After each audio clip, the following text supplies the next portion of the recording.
Hello my dear children, welcome back.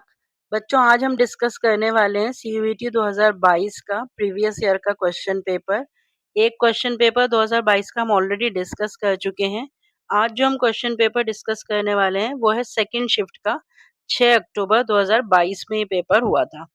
Question paper और उसके answers अभी हम डिस्कस करेंगे, लेकिन उससे पहले आप अपने पास कुछ इंपॉर्टेंट पॉइंट्स नोट कर लीजिए बच्चों। ये एनालिसिस बेस्ड पॉइंट्स हैं। ये बहुत ही इंपॉर्टेंट एनालिसिस मैंने की है सारे क्वेश्चन पेपर्स की, प्रीवियस ईयर क्वेश्चन पेपर्स की, और वो आपको पता होनी बहुत ही ज़रूरी है, क्योंकि उसी के हिसाब से आप अपनी सीयूईटी 2025 की तैयारी करेंगे। तो सबसे पहली एनालिसिस का जो पॉइंट है वो ये है कि आपको 3 से 4 क्वेश्चंस जो हैं वो हर चैप्टर से आते हैं। जितने भी क्वेश्चन पेपर्स मैंने अभी तक आपके साथ डिस्कस करे या जो मैं आज डिस्कस करने वाली हूँ, उसमें आप ये देखेंगे कि कौन-कौन से क्वेश्चंस कौन-कौन से चैप्टर्स से आए हैं। वो अभी आपसे डिस्कस कर लूँगी, तो आपको एक रफ आइडिया मिल जाएगा कि ज़्यादातर हर चैप्टर में से 3 या 4 क्वेश्चंस ही आते हैं। दूसरा इम्पोर्टेंट पॉइंट जो आपको पता होना चाहिए कि बहुत बार क्वेश्चंस आते हैं मैच द फॉलोइंग के। तो जब इस तरह के क्वेश्चंस आते हैं बच्चों मैच द फॉलोइंग के, तो वहां पर आप एलिमिनेशन थ्योरी को जरूर इस्तेमाल किया कीजिए, क्योंकि कोई कोई सा एक ऐसा अप्रोप्रिएट परफेक्ट आंसर होता है और वो मैच सिर्फ एक ही ऑप्शन में दे रखा है, तो आपको पूरा का पूरा क्वेश्चन सारी लिस्ट ए लिस्ट बी पढ़ने की जरूरत नहीं है। एलिमिनेशन थ्योरी यूज करके आप अपने टाइम को बचा सकते हैं। तो ऐसा नहीं है कि हर जगह एलिमिनेशन थ्योरी यूज हो जाएगी, लेकिन कई जगह पर मैच द फॉलोइंग के क्वेश्चंस में एलिमिनेशन थ्योरी यूज हो सकती है। तो जहां यूज हो सकती है वहां पे आप फट से एलिमिनेशन थ्योरी यूज करेंगे और अपना टाइम सेव करेंगे। तीसरा इंपॉर्टेंट पॉइंट जो मैं आपको बताना चाहती हूँ कि बार बार रिपीटेडली जो क्वेश्चंस आते हैं वो आते हैं arrange the sequence of steps in a particular process. तो बच्चों पूरे सिलेबस में सिर्फ 8 प्रोसेसेस ही हैं: planning, organising, staffing, controlling, recruitment, selection, motivation and communication. और ये सारे प्रोसेसेस जो हैं वो मैंने निमोनिक्स के साथ ऑलरेडी एक्सप्लेन कर रखे हैं। तो इनके निमोनिक्स से आपको इनका सीक्वेंस बहुत अच्छे से याद हो जाएगा। तो ये क्योंकि रिपीटेडली आस्क क्वेश्चंस होते हैं, तो निमोनिक्स से अगर आप इनको याद कर लेंगे तो आपको सीक्वेंस पता लगाने में जरा सा भी टाइम नहीं लगेगा और आप अपना बहुत टाइम बचा सकते हैं इस तरह के आंसर्स करने के लिए। उसके बाद नेक्स्ट देखिए पॉइंट कि जो केस स्टडीज होती हैं, ज्यादातर जो लास्ट के क्वेश्चंस होते हैं 41 से 50 तक, वो केस बेस्ड क्वेश्चंस होते हैं और केसेस जो हैं वो बहुत ही लंबे लंबे होते हैं और फिर पूरी केस स्टडी के बाद आपसे क्वेश्चंस पूछे जाते हैं। So in many cases you can answer questions even without reading the full case study. तो आप ना पहले क्वेश्चन पढ़ लिया कीजिए बच्चों। आप ये देखेंगे कि बहुत सारे क्वेश्चंस ऐसे होते हैं जो आपको केस स्टडी पढ़े बिना ही उसका आंसर पता चल जाता है। So you can save your time if reading the case is not necessary. तो आपको लगता है कि केस स्टडी पढ़ने की जरूरत नहीं है या आंसर तो बिना केस स्टडी पढ़े ही किया जा सकता है, तो वहां भी आप अपना टाइम बचा सकते हैं। और लास्ट पॉइंट के लिए बच्चों आप स्क्रीनशॉट ले लीजिए। ये जो क्वेश्चन पेपर अभी हम डिस्कस करने वाले हैं उसके मैंने क्वेश्चन नंबर्स लिख दिए हैं चैप्टर वाइज। 141, 43 ये 3 क्वेश्चन चैप्टर 1 के हैं, ये चैप्टर 2 के, 3 के, चैप्टर 4, 5, 6, 7, 8, 9 और चैप्टर 10 के भी क्वेश्चंस हैं। ये हम डिस्कस नहीं करेंगे क्योंकि ये अब इस बार सिलेबस में नहीं है। फिर उसके बाद चैप्टर 11, चैप्टर 12 और 13 चैप्टर में से यहाँ पर सिर्फ एक ही क्वेश्चन है। तो हो सकता है जो चैप्टर 10 के क्वेश्चंस हैं उन्हें रिप्लेस करके चैप्टर 13 में डाल दें या उन्हें रिप्लेस करके चैप्टर 9 में डाल दें कि वो भी फाइनेंशियल मैनेजमेंट से रिलेटेड है। तो इस तरह से आप ये स्क्रीनशॉट लेकर रख लीजिए। ये सिर्फ आपको आइडिया देने के लिए मैंने क्वेश्चन नंबर्स लिखे हैं ताकि आपको पता लग जाए कि हम ये देखते हैं कि कोई भी चैप्टर ज्यादा इंपॉर्टेंट या कम इंपॉर्टेंट नहीं है। नॉर्मली 3 या 4 क्वेश्चंस जो हैं वो हर चैप्टर से पूछे जाते हैं। यहाँ स्टाफिंग में से थोड़े से ज्यादा क्वेश्चंस दिखाई दे रहे हैं, लेकिन स्टाफिंग, डायरेक्टिंग, कंट्रोलिंग ये यूनिट तो हमारा सीबीएसई में भी काफी ज्यादा नंबर का था। तो कभी कभी स्टाफिंग से या डायरेक्टिंग से ज्यादा क्वेश्चंस आ भी जाते हैं, लेकिन नॉर्मली 3 से 4 क्वेश्चंस ही आपको हर चैप्टर से पूछे जाएंगे। तो ये सारे पॉइंट्स आप अपने पास नोट कर लीजिए। तो चलिए अब हम डिस्कशन स्टार्ट करते हैं सीयूईटी 2022 का प्रीवियस ईयर का क्वेश्चन पेपर शिफ्ट 1 का। जो कि 6 अक्टूबर 2022 का पेपर है। स्क्रीन पर देखिए बच्चों, ये आपके सामने पेपर है CUET UG previous year paper business studies 6 अक्टूबर 2022 का। तो चलिए अब इसके क्वेश्चन आंसर्स डिस्कस करते हैं। सबसे पहला क्वेश्चन देखिए बच्चों, dash is the managerial function that monitors the organisational performance towards the attainment of organisational goals. तो हमसे मैनेजरियल फंक्शन पूछा जा रहा है और यहाँ पर कीवर्ड है मॉनिटर्स द ऑर्गेनाइजेशनल परफॉर्मेंस। तो हमेशा मैं आपसे कहती हूँ कि कंट्रोलिंग जो है वो मॉनिटरिंग फंक्शन होता है। तो ये फर्स्ट चैप्टर का क्वेश्चन है, क्वेश्चन नंबर 1, और यहाँ पर हमारा करेक्ट ऑप्शन होगा B. Controlling is the managerial function that monitors organizational performance towards the attainment of organizational goals. Next question देखिए, question number 2.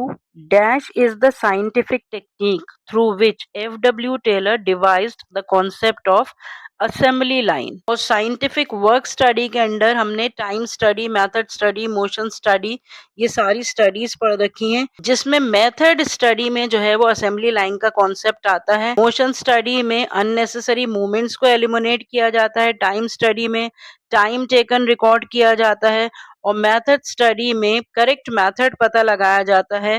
तो एक ऐसी टेक्निक जिससे कॉन्सेप्ट ऑफ असेंबली लाइन को हम कोरिलेट कर सकते हैं, that is a method study. So our correct option is C. Question number 3. The rate of saving and investment, money supply in the economy, public debts, volume of import and export, they are the components of which dimension of business environment? तो chapter 3 business environment का ये question है। Dimension पूछी गई है और बहुत ही क्लियरली हमें इकोनॉमिक डायमेंशंस के सारे कंपोनेंट्स यहाँ पर दिखाई दे रहे हैं। So our correct option is A. Question number 4. Identify the statement that does not refer to the feature of business environment. ये भी business environment का ही question है।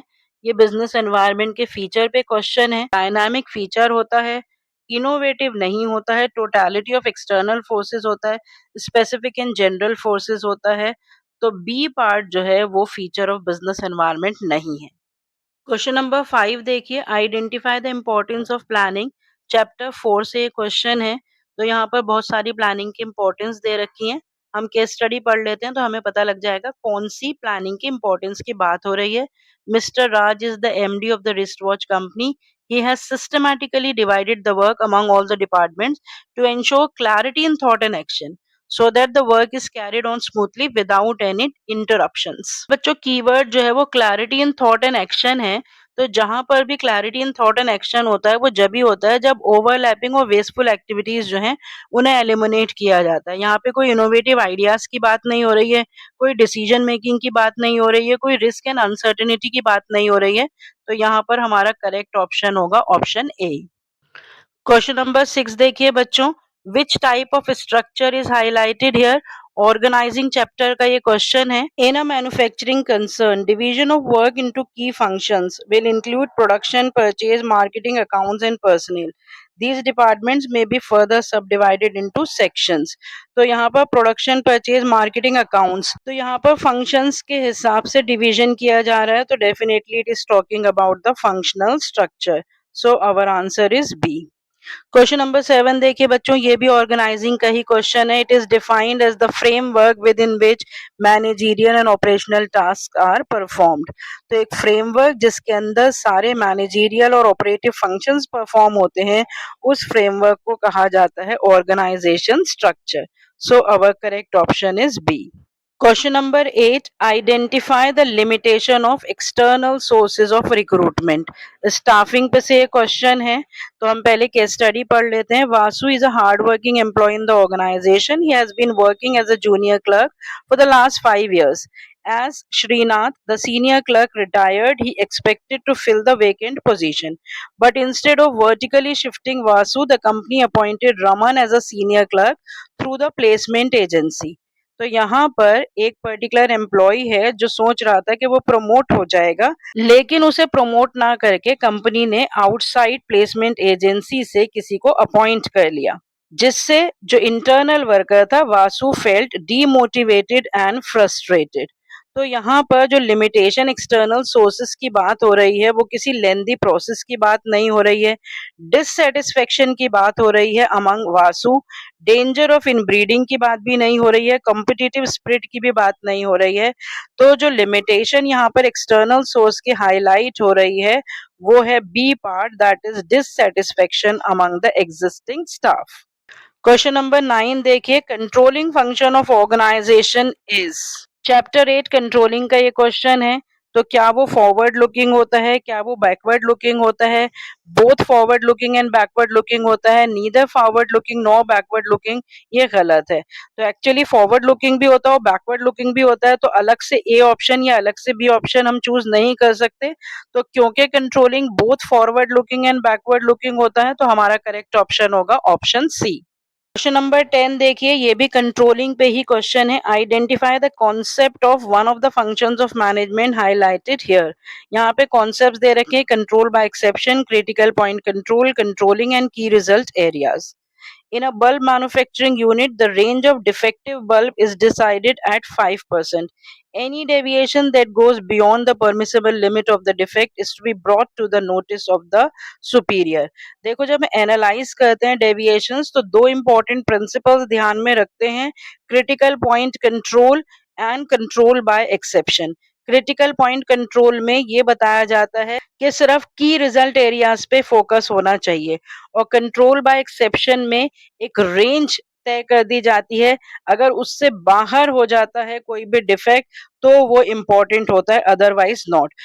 तो यहाँ पर रेंज की बात हो रही है, तो यहाँ पे कंट्रोल बाय एक्सेप्शन प्रिंसिपल की बात हो रही है इन analysing the deviations. So our correct option is A. Question number 11 फिर से देख सकते हैं, लिमिटेशंस ऑफ कंट्रोलिंग पे क्वेश्चन है, which of the following is not a limitation of controlling. So difficulty in setting the quantitative standards, ये limitation होती है। रेजिस्टेंस फ्रॉम द एम्प्लॉइज, ये भी लिमिटेशन होती है। एंश्योर्स ऑर्डर एंड डिसिप्लिन, ये तो बेनिफिट है, not the limitation. It's a costly affair, that is also a limitation. So C part is not the limitation of controlling. Number 12 देखिए, quantitative standard should be set so that it is easier to match the actual performance with the desired performance. Actual performance और desired performance की बात हो रही है, और function of management हमें identify करना है, so it is definitely the controlling function of management. So our correct option is B. Question number 13 देखिए, the cost in the process of raising fund through equity is known as dash. Financial risk, cost of debt, flotation cost, cost of capital. So जो cost of raising the fund होता है उसे हम कहते हैं flotation cost. तो हमारा option होगा ऑप्शन सी, और ये फाइनेंशियल मैनेजमेंट चैप्टर 9 का क्वेश्चन है। क्वेश्चन नंबर 14 देखिए, a trading organisation needs dash investment in the fixed assets as compare to the manufacturing organisation. तो हमने फिक्स कैपिटल रिक्वायरमेंट्स और वर्किंग कैपिटल रिक्वायरमेंट्स कर रखी हैं, चैप्टर 9 का ही ये क्वेश्चन है। तो ट्रेडिंग ऑर्गेनाइजेशन को ज्यादा असेट्स चाहिए होते हैं या मैन्युफैक्चरिंग ऑर्गेनाइजेशन को? तो डेफिनेटली मैन्युफैक्चरिंग ऑर्गेनाइजेशन को ज्यादा चाहिए होते हैं। So trading organisation needs lesser investments in the fixed assets as compared to the manufacturing organization. Factors affecting the fixed capital requirements पे क्वेश्चन है, our correct option is A. Question number 15 again ये financial management का question है, हमें financial decision identify करना है। Rajat is planning the breakup of his finance to know the amount of capital that he will utilize to purchase the fixed assets and the current assets. तो fixed assets और current assets का जो balance करना होता है वो किस तरह के फाइनेंशियल डिसीजंस में किया जाता है? इन्वेस्टमेंट डिसीजंस में किया जाता है। तीनों फाइनेंशियल डिसीजंस जो है उसमें बैलेंस चाहिए होता है। फाइनेंसिंग डिसीजंस में ओन फंड्स और बोरोड फंड्स का बैलेंस चाहिए होता है। इन्वेस्टमेंट डिसीजंस में फिक्स्ड असेट्स और करंट असेट्स के बीच में बैलेंस चाहिए होता है। डिविडेंड डिसीजंस में रिटेन्ड प्रॉफिट्स और profits distributed as a dividend के बीच में बैलेंस चाहिए होता है। तो यहाँ पर जो डिसीजन हम आइडेंटिफाई करेंगे that is investment decisions. Question number 16. Debts normally does not cause dilution of control, dilution of flexibility, dilution of cost and dilution of equity. So option A is the correct option कि borrowing से control dilute नहीं होता है, क्योंकि जिनसे company बोरो करती है वो क्रेडिटर्स ऑफ द कंपनी होते हैं, they are not the owners of the company. तो ये क्वेश्चन भी चैप्टर 9 फाइनेंशियल मैनेजमेंट का है and our correct option is A. Question number 17 जो है वो इशू ऑफ शेयर्स से रिलेटेड है। यहाँ पे वेरियस मेथड्स से रिलेटेड ये क्वेश्चन है जो अब हमारे सिलेबस में नहीं है। कैपिटल मार्केट्स जो है अब हमारे सिलेबस में नहीं है। क्वेश्चन नंबर 18 देखिए, ये भी डिपॉजिटरी पार्टिसिपेंट से रिलेटेड क्वेश्चन है, तो फाइनेंशियल मार्केट्स हमारे सिलेबस में नहीं है। क्वेश्चन नंबर 19 देखिए, कंज्यूमर प्रोटेक्शन एक्ट पे क्वेश्चन है। हमें यहाँ पे कंज्यूमर प्रोटेक्शन एक्ट के हिसाब से कौन कंप्लेंट फाइल कर सकता है ये पता लगाना है। Any registered consumer organization, yes. Central government और the state government, yes. One or more consumer on behalf of the numerous consumers, yes. A person who avails any service for commercial purpose, no. So who cannot file the complaint is the option D. Question number 20, consumer rights पे question है। Mohini went to a shopkeeper to buy the hair oil. Shopkeeper forced her to buy a particular brand out of the various brands available with him. Which right of Mohini has been violated? Information का कोई right violate नहीं हो रहा है, choose का right violate हो रहा है, सेफ्टी या right to be heard violate नहीं हो रहा है। तो राइट टू चूज यहाँ पे करेक्ट ऑप्शन है, जिसे अब हम कहते हैं right to be assured. Question number 21, ये भी कंज्यूमर प्रोटेक्शन से रिलेटेड क्वेश्चन है। आईएसआई मार्क, तो बहुत सारे मार्क्स होते हैं अलग अलग प्रोडक्ट्स के लिए, अलग अलग स्टैंडर्डाइजेशन मार्क्स होते हैं। तो इलेक्ट्रिकल गुड्स के लिए आईएसआई मार्क्स यूज किए जाते हैं। वुलन के वुल मार्क होते हैं, ज्वेलरी के लिए हॉल मार्क होता है, स्पाइसेस के लिए फूड सिक्योरिटी स्टैंडर्ड्स का एक मार्क होता है। तो इलेक्ट्रिकल गुड्स के लिए जो मार्क यूज किया जाता है वो होता है आईएसआई मार्क। तो ये भी कंज्यूमर प्रोटेक्शन से ही क्वेश्चन है and our correct option is A. Question number 22, if the technology required to convert the idea of the product offering is available, it is known as dash feasibility analysis. Feasibility studies जो है वो हमने chapter 13 entrepreneurship development में कर रखी हैं। Economic feasibility में profitability देखी जाती है, फाइनेंशियल फिजिबिलिटी में फंड्स अवेलेबिलिटी देखी जाती है, और टेक्निकल फिजिबिलिटी में ये देखा जाता है कि जो टेक्नोलॉजी चाहिए किसी भी बिजनेस प्लान को इम्प्लीमेंट करने के लिए वो अरेंज हो पाएगी या नहीं। तो यहाँ पर क्योंकि टेक्नोलॉजी रिक्वायर्ड की बात हो रही है, तो किस फिजिबिलिटी स्टडी की बात हो रही है? टेक्निकल फिजिबिलिटी की बात हो रही है। So our correct option is D. Question number 23, advertising पे मार्केटिंग चैप्टर से रिलेटेड ये क्वेश्चन है। As the volume of advertising is getting more and more expending, it is becoming difficult to make advertising messages heard by the target prospects. This will affect the dash of advertising. तो advertising जो है अब इतनी ज्यादा expand होती जा रही है कि अब ये मुश्किल हो गया है कि एडवर्टाइजिंग मैसेजेस जो हैं वो टारगेट मार्केट तक पहुंचाए जाएं। तो इससे एडवर्टाइजिंग की कौन सी वैल्यू कम हो रही है? सो इससे एडवर्टाइजिंग की इफेक्टिवनेस कम हो रही है। So our correct option is C. Question number 24 देखिए, मार्केटिंग का ये क्वेश्चन है। That part of a brand which can be recognized but can not be utterable, जिसको बोला नहीं जा सकता है, तो वो होता है हमारा ब्रांड मार्क। मैं आपको बता चुकी हूँ ब्रांड से रिलेटेड 4 इंपॉर्टेंट टर्म्स होती हैं। ब्रांड का मतलब कंपनी की आइडेंटिटी, ब्रांड नेम का मतलब वो पार्ट ब्रांड का जो बोला जा सकता है, ब्रांड मार्क का मतलब वो पार्ट जो बोला नहीं जा सकता, और जब उस ब्रांड मार्क को लीगल प्रोटेक्शन मिल जाती है तो वो बन जाता है ट्रेडमार्क। तो यहाँ पर एक ऐसा पार्ट पूछा गया ब्रांड का जो अटरेबल नहीं है, so that is the brand mark and our correct option is C. Question number 25, again advertising marketing पे क्वेश्चन है। Which of the following is not true about objections to advertising? इन statements में से कौन सी statement ऐसी है जो advertising का ऑब्जेक्शन नहीं है? Advertisements which make similar claims confuses the buyer, सही ऑब्जेक्शन है। Advertising is very economical mode of communication, ये सही नहीं है। Advertising does not distinguish between superior and inferior products, ये सही है। Advertising undermine social values and promote materialism, ये भी सही है। तो जो स्टेटमेंट सही नहीं है about objections to advertising, that is B, that it is an economical mode of communication, क्योंकि वो कॉस्टली मोड ऑफ कम्युनिकेशन होता है। क्वेश्चन नंबर 26 देखिए, बिजनेस एनवायरनमेंट का क्वेश्चन है। Identify the related dimension of business environment. The economic survey 2019 suggests that the psychological studies can be used in the realm of tax compliance. It is in favor of using religious norms such as dying dead is a sin. To improve the tax compliance. तो यहाँ पर religious norms की भी बात हो रही है, psychological study की भी बात हो रही है और एक इकोनॉमिक सर्वे 2019 के हिसाब से ये सारी चीजें सामने आ रही हैं। तो यहाँ पर जो हमें डायमेंशंस दे रखी हैं उसमें कोई इकोनॉमिक डायमेंशन की बात नहीं हो रही है, सोशल डायमेंशन की बात हो रही है, टेक्नोलॉजी की बात नहीं हो रही है, लीगल डायमेंशन की बात हो रही है और कोई पॉलिटिकल डायमेंशन की बात नहीं हो रही है। तो इसका मतलब बी और डी ये दो डायमेंशंस यहाँ पे हम आइडेंटिफाई कर पा रहे हैं। So our correct option is B, that this particular small case study is talking about the legal and the social dimension. Question 27 देखिए, planning is deciding in advance what to do and how to do. Choose the correct sequence. मैंने आपको शुरू में ही बता दिया था कि sequence पे क्वेश्चन आता है। प्लानिंग के लिए मैं आपको नेमोनिक ऑलरेडी बता चुकी हूँ।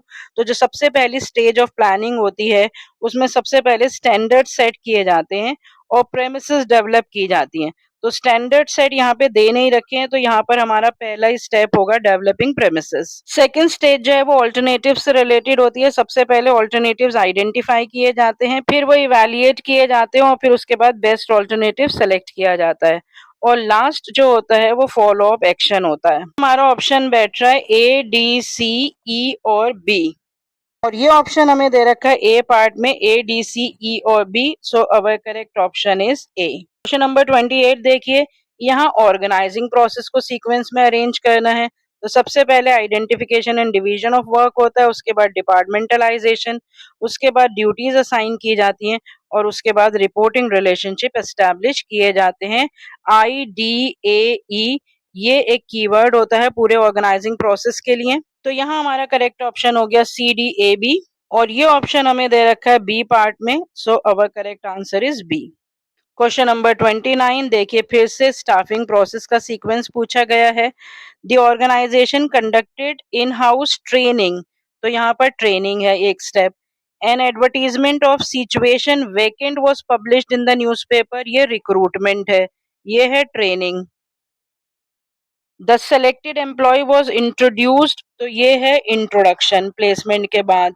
The number and type of human resources available were assessed, तो ये है मैन पावर प्लानिंग जो सबसे पहला स्टेप होता है। A series of test and interviews were conducted to shortlist a suitable candidate, तो ये है हमारा सिलेक्शन टेस्ट।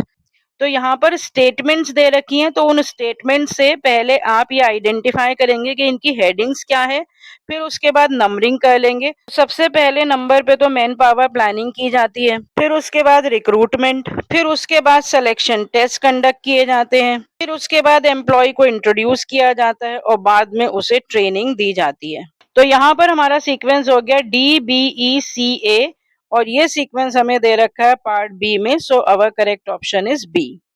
नेक्स्ट क्वेश्चन देखिए, क्वेश्चन नंबर 30। स्टाफिंग प्रोसेस का नेमोनिक मैं आपको पहले भी बता चुकी हूँ, एक रिस्पॉन्सिबल सेंसिटिव पर्सन हो एंड टोटल परफॉर्मेंस परफेक्ट चाहिए। टोटल 9 स्टेप्स होते हैं। तो यहाँ पर प्लेसमेंट एंड ओरिएंटेशन होगा नंबर 1 पे, नंबर 2 पे होगा ट्रेनिंग एंड डेवलपमेंट, नंबर 3 पे होगा परफॉर्मेंस अप्रेजल, नंबर 4 पे होगा promotion and career planning and last होगा कंपनसेशन।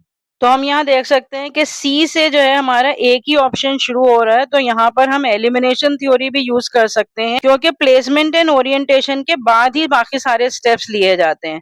तो यहाँ पर हमारा करेक्ट आंसर होगा ऑप्शन सी, जिसमें सीक्वेंस क्या दे रखा है CBADE, CBADE और यही सीक्वेंस हमने आइडेंटिफाई किया था। क्वेश्चन नंबर 31 देखिए, प्लानिंग से रिलेटेड क्वेश्चन है, लिमिटेशंस ऑफ प्लानिंग पे क्वेश्चन है। प्लानिंग लीड्स टू रिजिडिटी, ये सही है। फ्यूचरिस्टिक उसका फीचर होता है। रिड्यूसेस क्रिएटिविटी, ये भी सही है।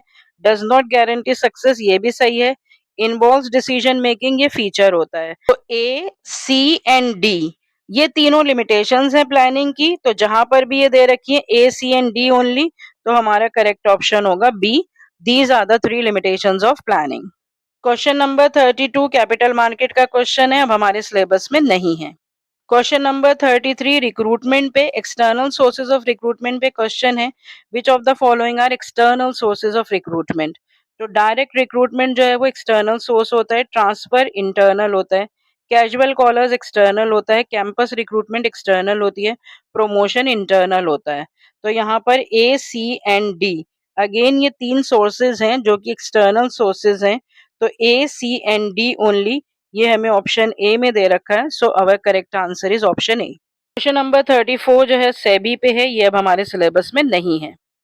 Question number 35 again external sources of recruitment पे क्वेश्चन है, यहाँ पे ड्रॉबैक्स की बात हो रही है, तो हमें ड्रॉबैक्स देखने हैं कौन कौन से एक्सटर्नल सोर्सेज के हैं। तो वाइडर चॉइस ड्रॉबैक नहीं है, dissatisfaction among the existing staff drawback है, लेंदी प्रोसेस ड्रॉबैक है, कॉस्टली अफेयर ड्रॉबैक है, कॉम्पिटिटिव स्पिरिट ड्रॉबैक नहीं है। तो बी सी डी यहाँ पर ड्रॉबैक्स हैं और बी सी डी हमें इस ऑप्शन में दे रखे हैं, so our correct option is B. Question number 36 देखिए, मैच द फॉलोइंग का क्वेश्चन है, यहाँ प्रिंसिपल्स दे रखे हैं, spirit de corps, order, stability of tenure and unity of command. तो देखते हैं कि हम यहाँ पर एलिमिनेशन थ्योरी अप्लाई कर सकते हैं या नहीं कर सकते हैं। People and material must be in a suitable places, तो यहाँ पर जो ए के साथ ऑप्शन है वो है option 2, that is the order, लेकिन ये ए के साथ 2 हमें काफी जगह पर दे रखी है। बी देख लेते हैं, this principle resembles with the military organisation, तो मिलिट्री ऑर्गेनाइजेशन से जो रिजेंबल होता है वो है esprit de corps, that is spirit of cooperation. तो बी के साथ 1 जो है वो हमें यही एक ही ऑप्शन में दे रखा है, तो यहाँ पर ए के साथ 2 और बी के साथ 1, तो हम एलिमिनेशन थ्योरी यूज करके हम बहुत जल्दी से आइडेंटिफाई कर लेंगे that the answer is a. आप इसको टेस्ट करना चाहते हैं या वेरीफाई करना चाहते हैं तो आप आगे के ऑप्शंस देख लीजिए। सी के साथ दे रखी है 4, it will minimise the need for using penalties, तो ये बिल्कुल सही है। Employee should be given reasonable time to show the results, ये कहा जाता है स्टेबिलिटी ऑफ टेन्योर में, डी के साथ 3। तो चेक कर सकते हैं आप, लेकिन एलिमिनेशन थ्योरी यूज करके जल्दी आंसर कर सकते हैं। क्वेश्चन नंबर 37 देखिए, यहाँ पर भी कुछ इंपॉर्टेंट टर्म्स दे रखी हैं कंट्रोलिंग से related, management by exception, sample checking एक उसकी टेक्निक होती है, reveals the deviation, serves as benchmarks. अब लिस्ट 1 में इनके मीनिंग्स चेक कर लेते हैं। सेटिंग परफॉर्मेंस स्टैंडर्ड्स, तो ये जो परफॉर्मेंस स्टैंडर्ड्स हैं ये बेंचमार्क्स होते हैं। ए के साथ 4 जो है वो करेक्ट ऑप्शन है, और आप देख सकते हैं कि ए के साथ 4 सिर्फ एक ही ऑप्शन में दे रखा है, तो बाकी सारे ऑप्शंस दिए बिना एलिमिनेशन थ्योरी यूज करके हम चूज कर लेंगे आंसर सी। आगे आप वेरीफाई कर सकते हैं, एनालाइजिंग डेविएशंस में हम जो रूल लगाते हैं वो मैनेजमेंट बाय एक्सेप्शन का रूल लगाते हैं, तो बी के साथ 1 है यहाँ पर, सी के साथ 2 दे रखा है, मेजरमेंट ऑफ एक्चुअल परफॉर्मेंस, ये सैंपल चेकिंग कहा जाता है, comparison of actual performance with the standards, उससे डेविएशंस पता लगती हैं, तो डी के साथ 3 दे रखा है, तो हमारा ऑप्शन सी ही करेक्ट है, लेकिन हम एलिमिनेशन थ्योरी से इसे जल्दी आंसर कर सकते हैं। क्वेश्चन नंबर 38 देखिए, यहाँ पर 2 लिस्ट दे रखी हैं, यहाँ पर कुछ एक्ट्स के नाम दे रखे हैं, हालांकि ये कंज्यूमर प्रोटेक्शन एक्ट का क्वेश्चन है और हमारे सिलेबस में सिर्फ कंज्यूमर प्रोटेक्शन एक्ट ही है, लेकिन हम मैच कर लेते हैं कि कौन सा एक्ट जो है किस एक्सप्लेनेशन के साथ सूट कर रहा है। It seeks to protect and promote the interest of the consumers, तो कंज्यूमर इंटरेस्ट की जो एक्ट बात करता है वो है कंज्यूमर प्रोटेक्शन एक्ट। तो ए के साथ 3 जो है बच्चों हमें एक ही ऑप्शन में दे रखा है, तो हमारा यहाँ पे करेक्ट ऑप्शन होगा सी। क्वेश्चन नंबर 39 देखिए, यहाँ पर टेलर की टेक्निक्स दे रखी हैं, standardisation, simplification, method study and functional foremanship. इनके मीनिंग्स लिस्ट 1 में दे रखे हैं, मैच करके देख लेते हैं। Separation of planning and execution function, ये फंक्शनल फोरमैनशिप में होता है। ए के साथ 4 हम देख सकते हैं कि अगेन सिर्फ ऑप्शन बी में दे रखा है, A4, B1, C2 and D3, तो हम यहाँ पर एलिमिनेशन थ्योरी यूज करके आंसर बी सेलेक्ट कर लेंगे और आप इसको बाद में वेरीफाई कर सकते हैं। क्वेश्चन नंबर 40 देखिए, कैपिटल मार्केट से रिलेटेड ये क्वेश्चन है, ये अब हमारे सिलेबस में नहीं है। क्वेश्चन नंबर 41 देखिए कि यहाँ पर एक पूरा पैसेज दे रखा है और उसके आगे के जितने भी क्वेश्चंस हैं वो हमारे इसी केस स्टडी पर बेस्ड हैं। तो सबसे पहले तो हम पहला क्वेश्चन देख लेते हैं, question number 41, at what level of management mister Murthy is working. So mister Murthy is the chairman of the leading business organisation. तो यहाँ पर एक ही लाइन पे हमें पता चल गया कि इसका आंसर होगा आंसर ए, कि वो टॉप लेवल ऑफ मैनेजमेंट पे काम कर रहे हैं। आगे के क्वेश्चंस भी हम पढ़ लेते हैं कि क्या हमें केस स्टडी पढ़ने की जरूरत है या नहीं है। क्वेश्चन 42 में देखिए, he grabs all the possible opportunities and leads the organisation by example and trust, which quality of a good leader is depicted here. हालांकि क्वालिटीज ऑफ लीडर अब हमारे सिलेबस में नहीं है, यहाँ पर इंटीग्रिटी की बात हो रही है, तो ये भी हम केस स्टडी पढ़े बिना ही हम आंसर कर सकते हैं ए। 43 क्वेश्चन देखिए, he ensures hiring competent people for various jobs, तो which function of management is being performed by mister Murthy. तो केस स्टडी पढ़ने की जरूरत ही नहीं है, कंपीटेंट जॉब्स के लिए जब लोगों को हायर किया जाता है, so that function is staffing, so our answer is answer C. Next question देखिए, every employee is required to undergo training, their jobs are well defined and regular feedbacks are provided so that their long term interest is also served।